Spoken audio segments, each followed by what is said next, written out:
Even the quietest words can cause the greatest tremors. In the vast theater of global politics, it is not always the roar of war that causes nations to tremble, but sometimes the whisper of intent. When a Russian official hinted at the possibility of supplying Iran with nuclear weapons, that whisper became a ripple that has now reached the shores of every continent, touching minds, stirring fears, and igniting conversations in war rooms, parliaments, and homes. We live in an age where silence is rare and noise is constant, but there is a kind of silence, measured, intentional, strategic, that speaks louder than declarations. The hint was not a statement, it was a movement. Like the first tremor before an earthquake, it did not destroy, but it unsettled. What makes such a whisper dangerous is not just its content, but its timing and placement. In a world already fragmented by mistrust, conflicts, and competing interests, the suggestion of such a transfer is like placing a blade within reach of a man in a storm. Why does this matter? Because in our modern age, perception often outruns truth. The idea of Iran possessing nuclear capabilities, especially with Russia's support, instantly awakens old fears and unresolved tensions. It is not just about Iran or Russia. It is about the narrative that begins to form in the collective consciousness of global society. Narratives become beliefs, beliefs drive actions, and before we realize, the world is no longer reacting to facts, but to imagined futures shaped by fear. A single sentence can shape policy. A single breath can alter the course of nations. That is the power of intention, veiled within speech. When we examine history, we find that many great conflicts did not start with armies moving or missiles launching. They began with rhetoric, with careful language crafted to test the waters, to gauge reaction, to introduce possibilities. In this way, a hint is never just a hint. It is a probe, a signal, a doorway being left ajar. Iran, a nation long scrutinized and often isolated, has consistently drawn red lines in the global nuclear debate. For decades, the international community has negotiated, sanctioned, warned, and watched. The balance has always been delicate, like a pot just on the verge of boiling. To suggest that this pot might now be placed directly on the fire with assistance from a nuclear power like Russia is to invite the transformation of global concern into global alarm. But more than politics and strategy, there is a deeper layer to this moment, a spiritual layer. For any action, however political it may appear, is rooted in the mind and intention of individuals, leaders, advisors, decision makers. It is within the realm of their thoughts that the seeds of peace or conflict are sown. If those minds are driven by fear, revenge, or desire for domination, then their decisions, even if cloaked in strategy, are born from imbalance. An imbalance within the mind always reflects itself outward, into nations, into alliances, into the fate of millions. This is why whispers matter. They reveal the state of inner being. The one who is truly stable, truly powerful, does not need to hint or threaten. They stand firm, clear, and immovable. But those who speak in hints often seek to disturb, to test, to provoke. Not because they are certain, but because they are searching for leverage. It is important to recognize that such whispers are not just geopolitical chess moves. They are signs of inner unrest. A calm mind has no need to wield fear as a tool. A clear heart does not view power as something to be traded or gifted recklessly. What we are witnessing then is not just a diplomatic tremor, but a spiritual one. One that reminds us of how deeply human the global system remains. Despite the sophistication of our weapons, our treaties, our technologies, we are still vulnerable to the same emotions. Pride, fear, suspicion that ruled ancient empires. This moment also reveals the fragility of trust. Trust between nations, once broken, is not easily restored. And in a time when alliances are shifting and uncertainty is high, every whisper becomes a weight.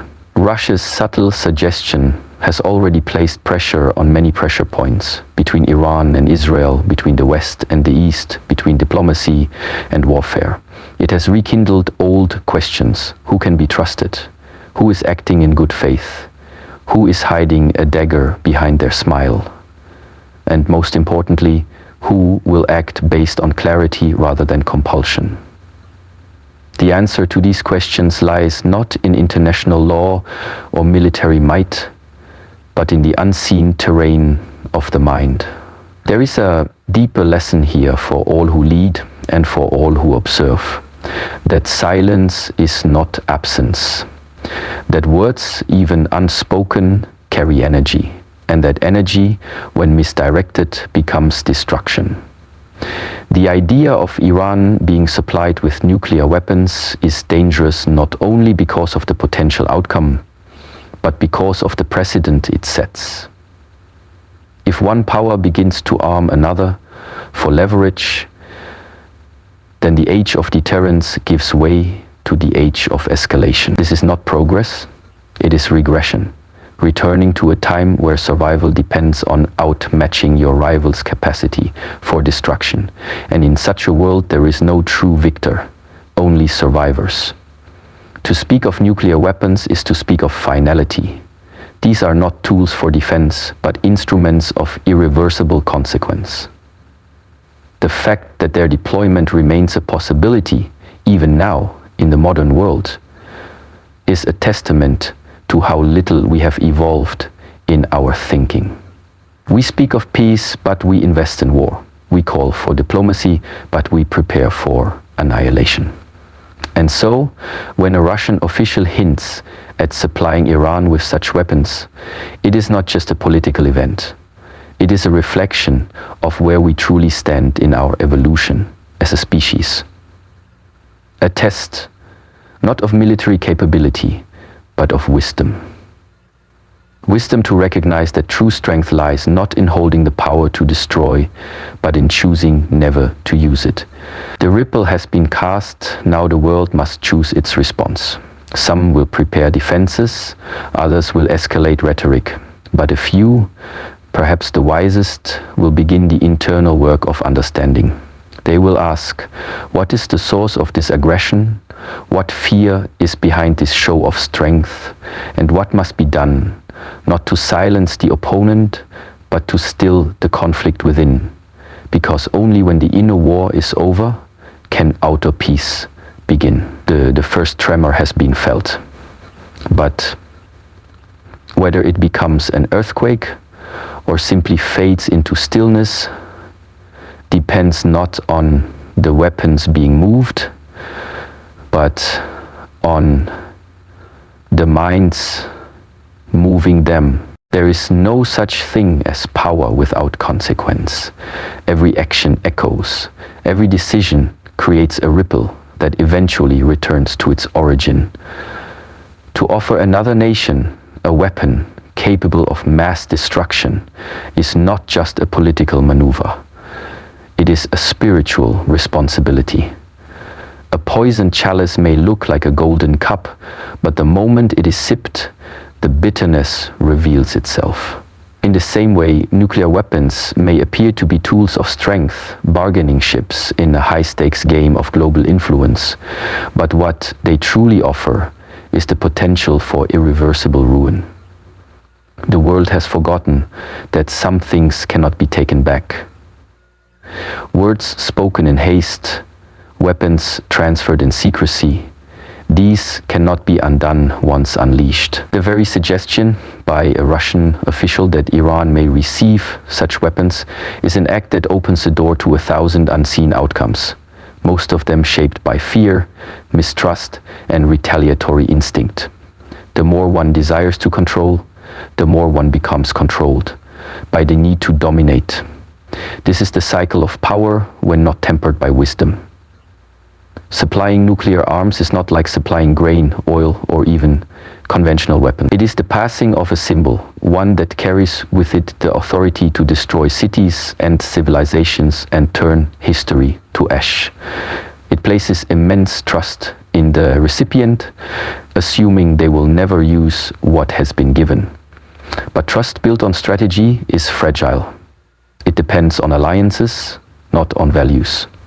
And alliances, as history shows, can change with the wind. Today's ally becomes tomorrow's adversary. What then? Who bears the responsibility? The one who uses the weapon or the one who placed it in their hands? The answer is both, because in such exchanges, responsibility is shared. The fire does not ask who lit it, it only burns. The temptation to use destructive power always grows in the absence of restraint. And restraint comes not from fear of punishment, but from clarity of mind. A nation guided by wisdom will not seek the power to destroy, but the strength to prevent destruction. When this clarity is missing, then the most dangerous place is not the battlefield. It is the mind of the one who commands. Iran has long been a subject of international scrutiny. It has faced sanctions, pressure, and diplomatic isolation. Many see it as a nation seeking strength in a world that refuses to trust it. Yet seeking strength through nuclear capability is not true strength. It is desperation masked as dominance. The world does not need more countries with the power to end life on Earth. It needs nations that cultivate the power to preserve it. And for Russia, a nuclear superpower, to consider empowering another state in this way is to forget the deep responsibility that comes with such possession. Russia itself knows the weight of this power.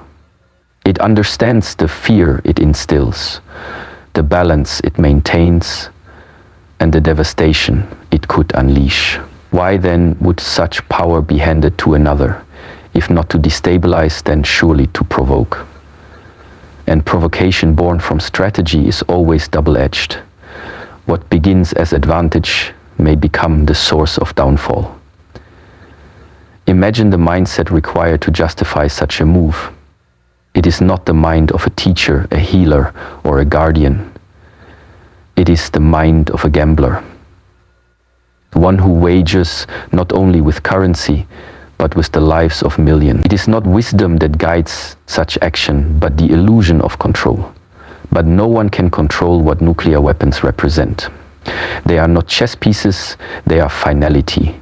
There is no rematch, no reset, no second chance.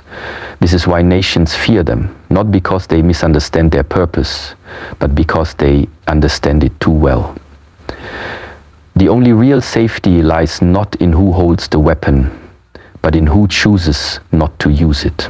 And that choice, again, is born from internal mastery. Without it, power becomes a curse rather than a gift. To offer Iran nuclear weapons is to test the boundaries of diplomacy and morality. It is not only an offense to international law, but to the unwritten code of human conscience. There is a deep difference between what one can do and what one should do. Capability does not equal righteousness. Strength does not equal wisdom. The wisest leaders of history were not those who expanded empires by force, but those who restrained their might for the greater good. In restraint there is real power. In self-control there is mastery. But when that mastery is absent, weapons become extensions of fear. They are not tools of security. They are expressions of inner chaos, and this chaos spreads not just to enemies, but to allies, to civilians, to future generations who will inherit a world shaped by today's choices. We must ask, what is the purpose of power? Is it to threaten, to dominate, to silence others through fear? Or is it to guide, to protect, to nurture peace in a world leaning toward destruction? If Russia, a nation with deep historical roots and vast influence, uses its power to fan the flames of potential nuclear conflict, then it is not leading, it is retreating into the darkness of past mistakes. True leadership is not reactive, it is reflective. It sees beyond the moment, beyond the gain, and acts for the sake of long-term harmony. But such vision is rare. It requires a leader to first conquer themselves, their ego, their pride, their hunger for recognition. Only then can their decisions serve more than just their own interests. Iran, too, must examine its path. To accept such power is to bind itself to a future of suspicion, retaliation, and isolation. It is to inherit not only a weapon, but a burden. One that will demand constant justification, endless defense, and an ever-present risk of conflict. What is gained in such a transaction may be outweighed by what is lost: credibility, moral ground, and the possibility for lasting peace. The path of true strength is longer, harder, and quieter. But it is the only one that leads to stability. To walk this path requires courage, not to react, but to reflect, not to arm, but to align, not to escalate, but to endure. The world watches, but more importantly, the future waits. It waits to see whether wisdom will prevail over ambition, whether peace will be chosen over provocation. It waits to see whether those with the power to destroy will instead choose to protect. Every nation, every leader, every citizen must understand that the fate of millions may one day rest on a single decision. And that decision begins not in a military bunker, but in the silence of the mind. Power is not evil, but the use of power without understanding is. Let this be a moment of awakening, not just for those who speak, but for those who listen. Not just for those who lead, but for those who follow. Because the poison chalice may be offered in gold, but it will still destroy the one who drinks from it. The illusion of strength often arises from what can be seen: missiles on display, soldiers in formation, alliances forged in front of flashing cameras. But true strength cannot be measured by these outer symbols. It cannot be passed from hand to hand like a weapon or built in a factory. Real strength is invisible to the eye and impenetrable by any force. It resides in discipline, clarity, restraint, and wisdom. In an age where fear is currency and power is constantly negotiated, the belief that weapons like nuclear arms represent true might is one of the great deceptions of our time. When a Russian official hints at giving Iran access to such weapons, it is not merely an act of strategic maneuvering, it is a reflection of a deeper shared delusion. A delusion that having the ability to destroy equals control, that fear guarantees respect, and that domination is safety. But these beliefs are rooted in confusion, not truth, because the moment a nation needs to show the world how powerful it is, it reveals its weakness. Nuclear weapons are not guardians, they are threats. They are not tools of security. They are bargaining chips created to prevent destruction by threatening it. And a nation that seeks safety by holding such tools is already ruled by fear. This is not the fear of others, but the fear within, the fear of being vulnerable, the fear of losing control, the fear of being forgotten. So nations race to arm themselves, thinking that the more they possess, the more they can rest. But rest does not come from armories. Peace does not come from silos. A heart burdened by fear cannot sleep. And a country ruled by insecurity cannot lead. When Iran entertains the idea of possessing nuclear arms, it is not entering into power. It is stepping deeper into a cycle of paranoia. Every step forward in that path demands 100 more to secure it. More defenses, more surveillance, more suspicion. And each one tightens the chains around its own neck. This is the trap of illusion. What begins as empowerment becomes entrapment. Russia, in offering this path, does not extend strength to Iran. It extends anxiety, responsibility, and a constant need for justification. It does not make Iran untouchable, it makes it a target. It does not protect Iran, it isolates it further. And in doing so, Russia too becomes ensnared in its own design. For to empower another is to bind oneself to their consequences. The world will not separate the supplier from the user. When the consequences of such a transfer unfold, whether in conflict, in political backlash, or in regional escalation, both nations will carry the burden. This is not partnership, this is mutual instability. What is being traded is not just material, but mentality. A mentality that confuses destruction with deterrence, that mistakes intimidation for influence. But in every age, the greatest leaders have been those who carried no weapons, yet commanded the highest respect. They governed with vision, not with violence. They ruled with virtue, not with vengeance. They understood that strength is not what you show others, but what you master within. When a nation like Iran is given or even offered the keys to nuclear capability, it is not just a shift in weapons capability, it is a shift in identity. It begins to see itself not as a steward of peace, but as a force of leverage. And leverage is always unstable. The higher the stakes, the greater the fall. This identity breeds not unity, but suspicion. From neighbors, from allies, and even from within. The people begin to live under the shadow of their own nation's ambition. Their futures become tied to political agendas they cannot control, and their destiny becomes vulnerable to the decisions of a few.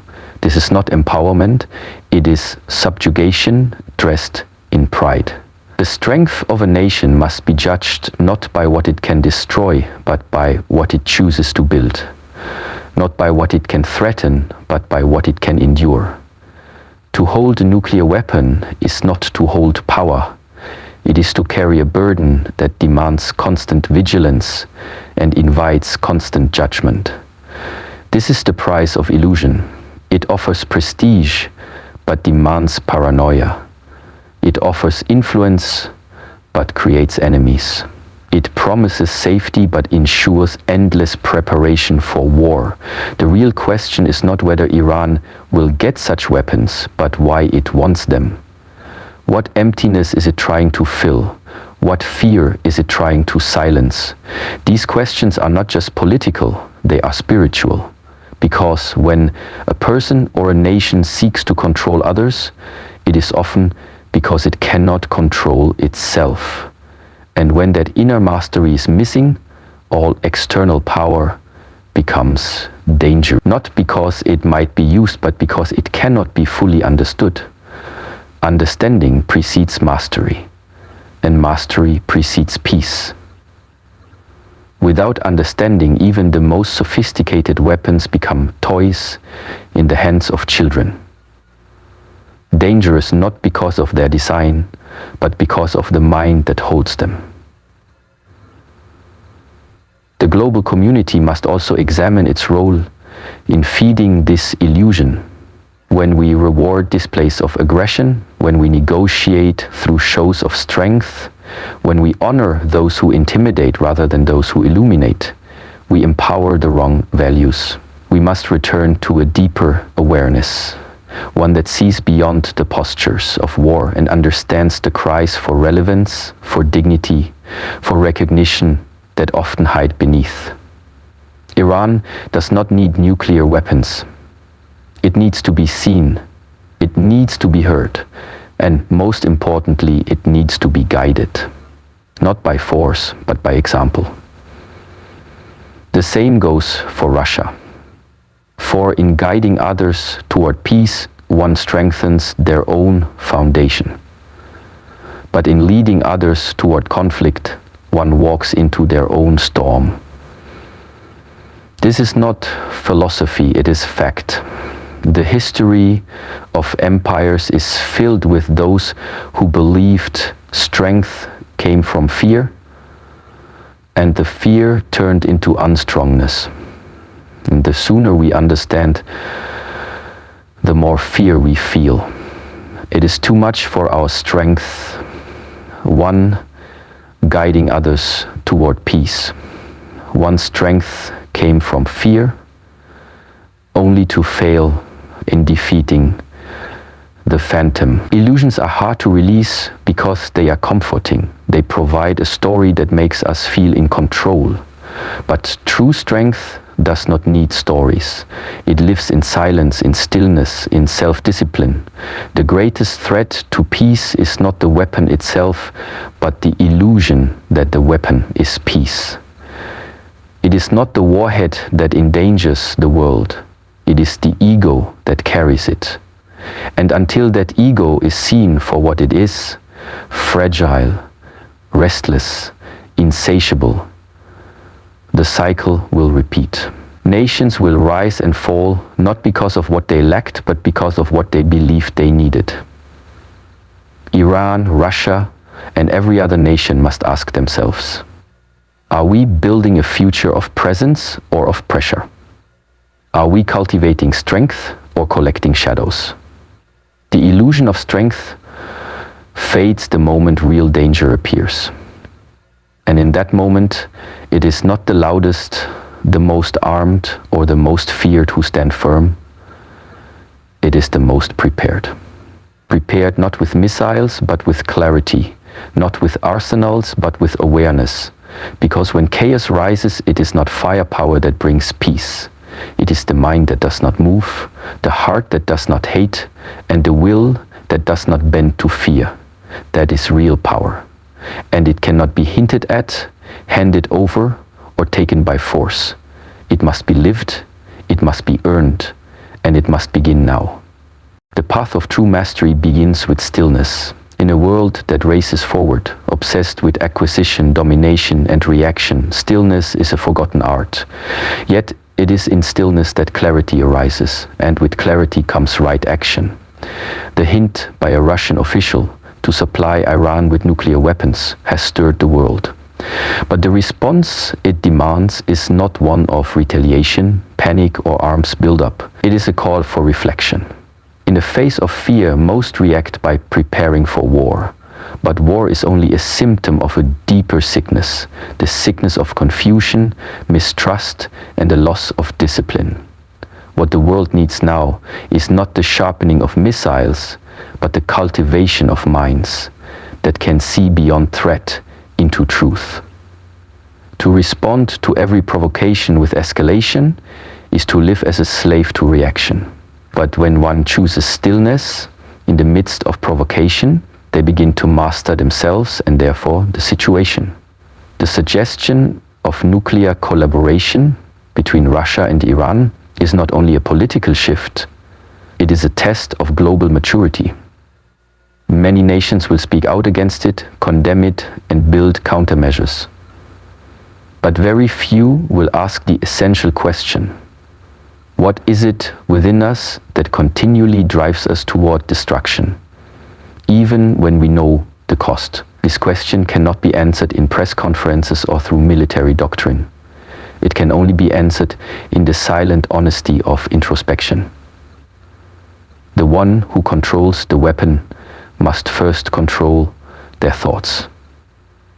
If the mind is filled with fear, with hate, with craving for supremacy, then no external peace can be trusted.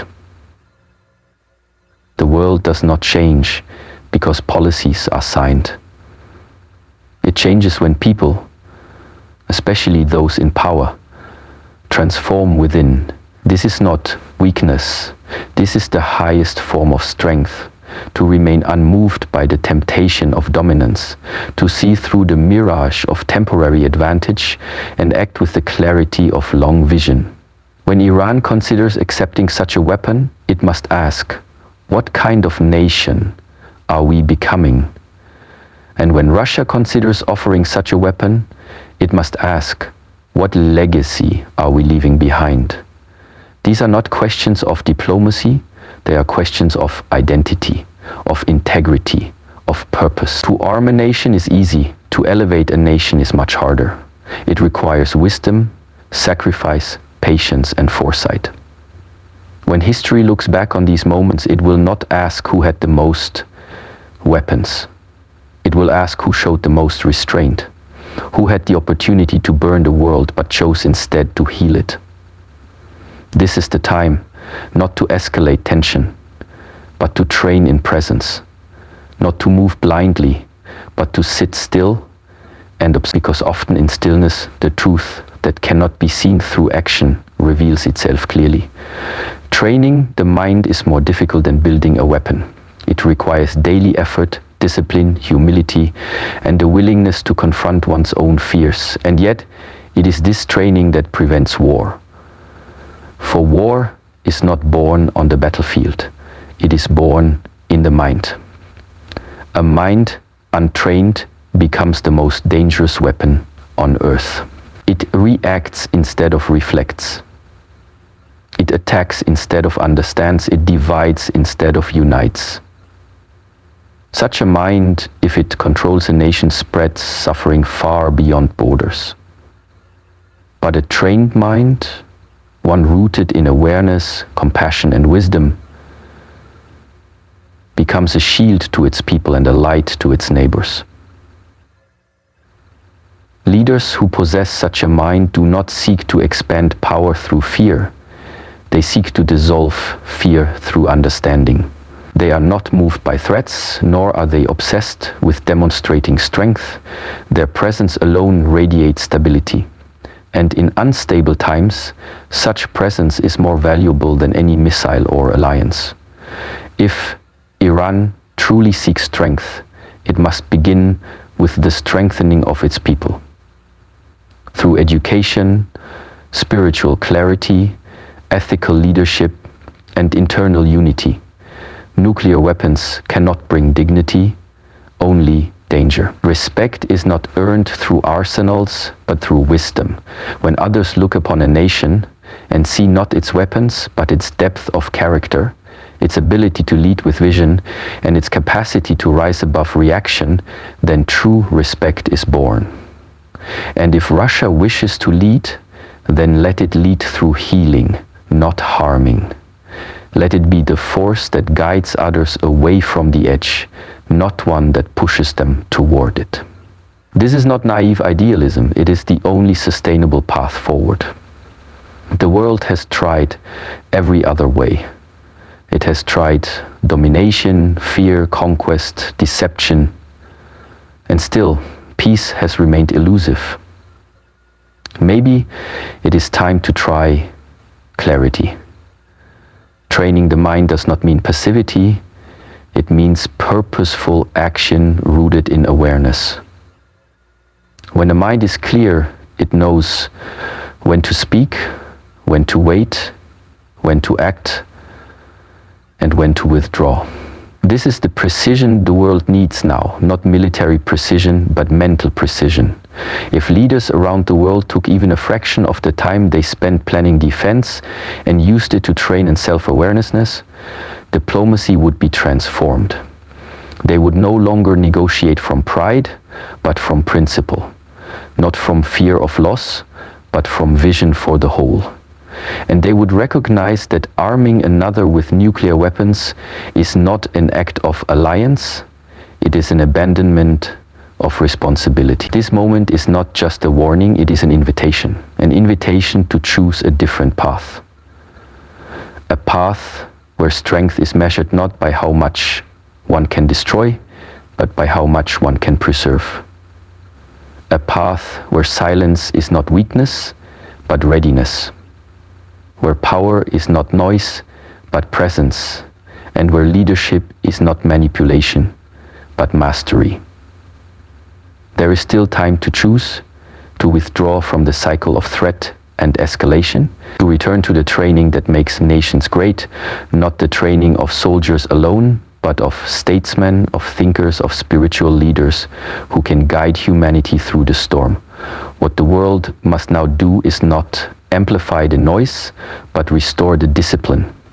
Discipline to restrain, to reflect, and to resist the urge to act from impulse. This discipline must be cultivated in homes, in schools, in parliaments, and in the quiet places of the heart.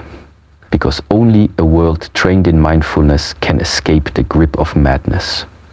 And only leaders who have walked the path of inner stillness can lead others out of chaos. This is the true training. This is the real battlefield.